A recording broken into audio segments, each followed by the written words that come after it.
Hola, soy Rosángela Aguilar, pertenezco al Centro de Investigación Arte y Entorno de la Ciudad Politécnica de la Innovación y soy investigadora predoctoral bajo el proyecto Gráfica Bioplástica financiado por la Generalitat Valenciana y el Fondo Social Europeo. Hola, yo soy Ana Tomás y pertenezco al Centro de Investigación Arte y Entorno de la Ciudad Politécnica de la Innovación. Soy titular de la Facultad de Bellas Artes de la Universidad Politécnica de Valencia dentro de la línea de gráfica.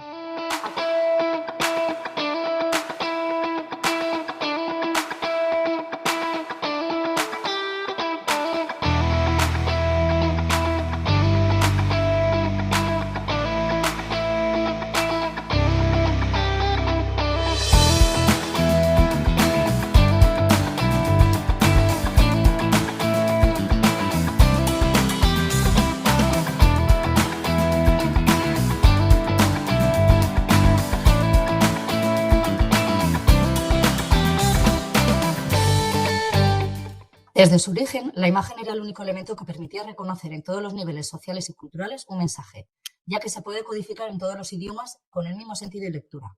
La imagen, que ha ido desplegándose por diferentes soportes, se ha adaptado desde su aparición intencionada en la prehistoria a la piedra, arcilla, hueso, madera, metales, textiles, papiro, pergamino, papel, lonas, vinilo, retroproyección, pantallas, etc.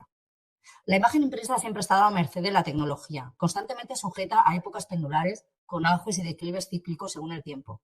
La técnica y el espacio de sus primeras incursiones, hechos puntuales tan antiguos como la humanidad y con aspectos llenos de incógnitas, dudas e hipótesis. Para ubicarnos en la historia y sin una pretensión lineal, analizaremos los antecedentes de la publicidad gráfica y escrita. Además, tenemos que tener en cuenta que sin nuestro pasado no podríamos progresar hacia el futuro, por lo que tenemos que tener en cuenta todos los periodos tanto pre como protohistóricos. Cronológicamente, la reproducción múltiple en Europa, el primer método empleado fue el de la silografía o grabado en relieve, siendo por tanto el sistema más antiguo. En la mitad del siglo XV aparece como heredera de la silografía la imprenta. Unos años después surge el segundo método llamado grabado calcográfico o en hueco. Más tarde, en el siglo de las luces, en el XVIII, se incorpora otro gran invento de reproducción denominado litografía, método planográfico, mejorando con creces las posibilidades y tiradas de edición. Tendremos que esperar un siglo más, al siglo XIX, cuando la preocupación y la experimentación de la física y química y la óptica confluyen, dando como resultado la aparición de las fotomecánicas. Ya en el siglo XX, cuando otro eficiente avance irrumpe con fuerza en el campo de la estampación, la serigrafía, método permeográfico. A todos estos métodos habría que añadir las múltiples aportaciones procedimentales y variadas técnicas. Para no eternizarlo, desde el origen prehistórico, daremos un gran salto al siglo XV, con el inicio de la difusión de mensajes gracias a los textos e imágenes en los libros, los llamados libros tabularios anapistógrafos u epistógrafos. Son, sin duda alguna, los precursores inmediatos a la imprenta, editados hasta 1480. Estos no pudieron competir con el primer gran avance democratizador del conocimiento, la imprenta de Gutenberg, un milagro de la reproducción seriada de texto. Con la imprenta surgieron los primeros incunables desde 1452, como la Biblia de las 42 líneas, impresa por Johannes Gutenberg en Maguncia, a medio camino entre lo artesanal y lo industrial. La conocida primera galaxia de Gutenberg fue el motor que posibilitó una revolución y una accesibilidad a la cultura icónica gracias a la invención de los tipos móviles metálicos que se usarían en la composición de texto para dar paso al libro moderno de tiradas más largas. Este ingenio impulsó a la sociedad europea a salir de la larga oscuridad en la que vivía sumida. Como acompañante visual, la silografía y el grabado calcográfico fueron los responsables de la reproducción múltiple de la imagen, más tosca al principio por el tipo de entalladura sobre madera en el siglo XIV y más definidora con el grabado desde el siglo XV sobre planchas de metal.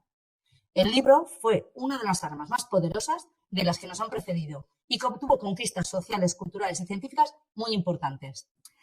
La supermecanización de las artes gráficas devino con la segunda galaxia de Gutenberg, gracias a las fotomecánicas, con una mayor elegibilidad de los lenguajes expresivos y compositivos según los fines estéticos planteados, cuestión que contribuyó a modificar constantemente la transmisión de información. Promueve la aplicación de las técnicas fotográficas, con Niepce, Talbot, Daguerre, Potteivin, las fotomecánicas, Guillot, los fotopolímeros, los polímeros. A partir de entonces sucedieron grandes avances en las emulsiones fotosensibles. En cuanto al diseño, revolucionando el arte de los impresores en tiempos posteriores y mejorando con creces las posibilidades de edición impresa, en 1776 Alois Senfelder se sirvió de la piedra como soporte para realizar una impresión de una factura sobre un papel, utilizando sus propiedades antagónicas hidrófilas y hidrófugas, creando la litografía y ampliando los métodos de producción.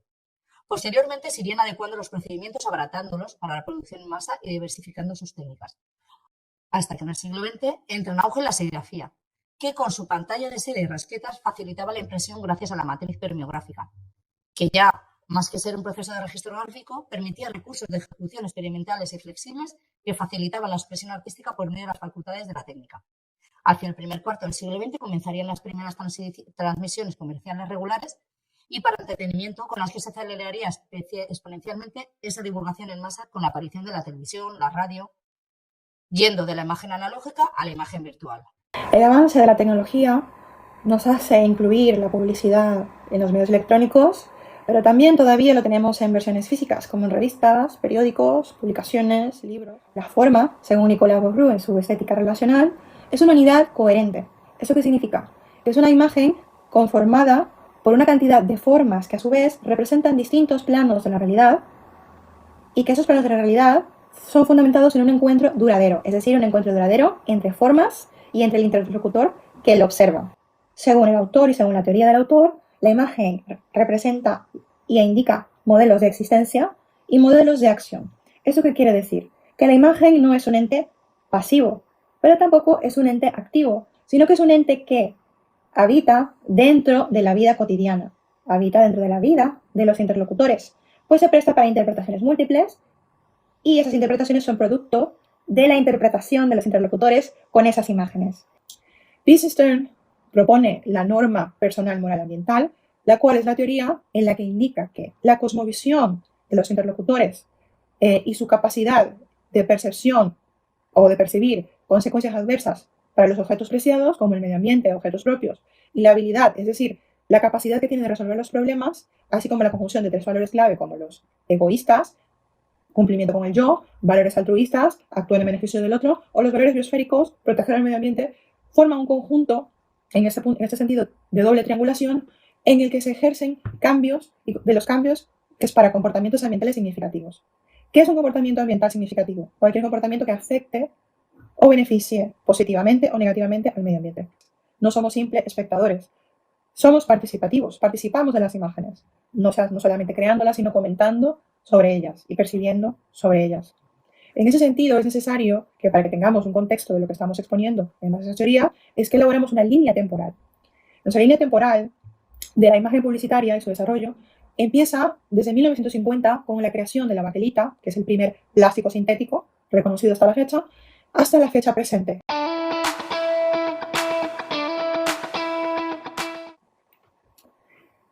En el año de 1950 podemos hacer una evaluación de estos valores.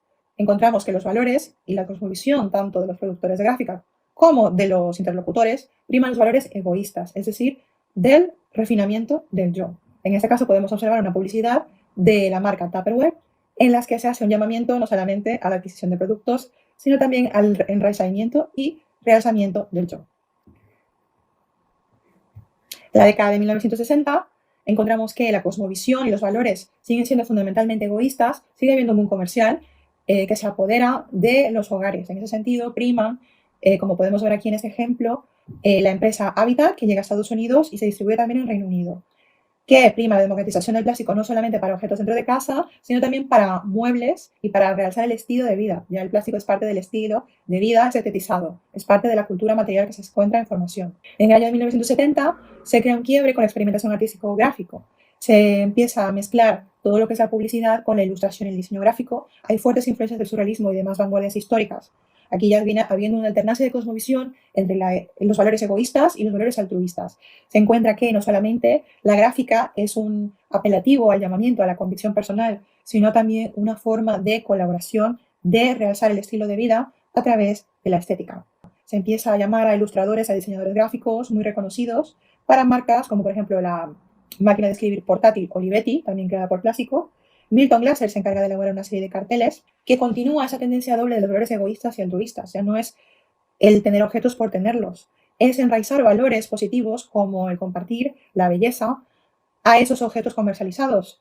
Prima la fotografía y el diseño gráfico y una fuerte influencia de empatía social. La utilización de eslóganes y tipografía también viene siendo influida por los medios audiovisuales y la televisión. Ya de publicidad no hablamos solamente de ideas sueltas, sino que ya empezamos a hablar de campañas completas en las que se desarrolla un marketing específico, más allá de lo que es la forma, la utilización de la imprenta, las impresiones, el desarrollo de imágenes. Se quiere es comunicar un estilo de vida completo, total y tangible que lleve con sí mismo valores altruistas. Para el año 1990 encontramos también la dualidad altruista y ambientalista, pero empieza a haber un cambio, empieza a ocurrir un cambio pronunciado, ya que se empieza a trasladar de una imprenta más mecanizada a una imprenta más digital y más masiva, creándose así un modelo mixto de acción. Empieza a haber un despertar en el sentido de que la imagen se empieza a utilizar como una fuerte imagen, como una herramienta de convicción, pero más que convicción de apelar a comprar, sino como una imagen de activismo de ideas, de utilización de eslóganes y tipografía. Y se empiezan ya a plantear problemáticas sobre el plástico, como por ejemplo la portada que tenemos a continuación de Chandler's Publishing sobre el Día de la Tierra de 1990. Ya podemos visualizar esa alternancia entre una publicidad desarrollada con medios digitales pero impresa, que busca promover valores altruistas hasta ambientalistas de protección del medio ambiente, como lo existen en otras revistas en el que se imprime y se utiliza eslóganes en el que todavía defienden la versatilidad y la utilización del plástico en la vida moderna y la practicidad. Ya en el año 2000 se realiza un quiebre y debemos recalcar y debemos mencionar que tanto en la década de los 90 como del 2000 son las épocas en las que Nicolas Bourruth y P.C. Stern empiezan a elaborar sobre la importancia del establecimiento de relación interlocutor-forma y la relación interlocutor-valores y moral para el desarrollo y contención del medio ambiente. Entonces podemos ver cómo ha habido, a la par de que han habido esos discursos de renovación de las formas y renovación de entendimiento de nuestro contexto y del medio ambiente, también eso ha producido un impacto y una relación en las formas existentes en publicidad. Las publicidades, como vemos, no solamente absorben técnicas de gráfica, sino que también absorben la evolución de las cosmovisiones. Ellas no lo producen, pero eso lo veremos más adelante. En la década de 2000 vemos que la cosmovisión es ambientalista y altruista. Ya hay claro que hay una problemática que se está discutiendo a nivel social sobre la existencia del plástico en el medio ambiente y las consecuencias negativas que tiene para el mismo. Ya se empieza a elaborar sobre la percepción que tenemos seres humanos y la capacidad que tienen para reducir la amenaza y el impacto medioambiental potencial que puedan tener los plásticos. Prima la imprenta digital, el diseño gráfico y la creación digital colaborativa, como tenemos en este caso el siguiente billboard o publicidad en la ciudad, que es la primera publicidad a gran escala que se elabora con bolsas de plástico recicladas. La misma se llevó a cabo en Sudáfrica, fue financiada por Mediabank.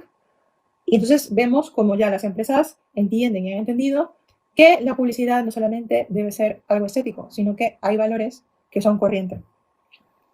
Para el año 2010 vemos otro quiebre significativo en el que ya la cosmovisión y el entendimiento social de la problemática del plástico se ha vuelto más ambientalistas. Los recursos de imagen más utilizados vienen siendo más medios digitales y esa cohabitación con el arte ambiental.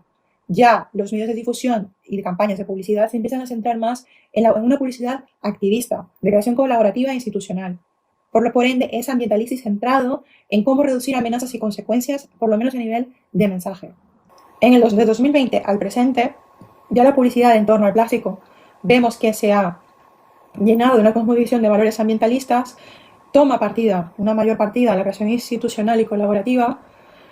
En ese sentido, la acción es ambientalista y activista. Hay una cohabitación con lo digital y se incide mucho en todo lo que es lo digital, las redes sociales, campañas de activismo de instituciones como WWF, y ya hay un fuerte componente de concienciación. Hemos podido extraer de las inteligencias artificiales cómo se comprende esos conceptos según las inteligencias artificiales, cómo es la publicidad, la belleza versus la fealdad, la manipulación de la imagen, cómo la imagen es alterada con unos fines o con otros. Como parte de nuestros resultados, y como podemos verificar aquí combinando la teoría de la norma moral ambiental de Stern, vemos que a lo largo de las décadas, desde 1950 hasta el presente, la imagen ha ido desde una cosmovisión de valores más egoístas y ha ido evolucionando hacia valores más biosféricos. La causa, como hemos visto, ha sido que la imagen no se produce por sí sola, es parte de discusiones sociales, de hitos sociales. Destacamos aquí el año 1990 con la creación de la estética relacional de Nicolas Bourruth y posteriormente la teoría de Stern. Vemos que de ahí en adelante se genera un influjo más potente de cambios de comportamientos ambientales significativos. La imagen publicitaria, entonces, viene a servirse no solamente de las técnicas de reproducción múltiple en gráfica, bajo cuestiones de practicidad, cuestiones estéticas, como hemos mencionado, sino que también se sirve de los happenings o aconteceres de la sociedad.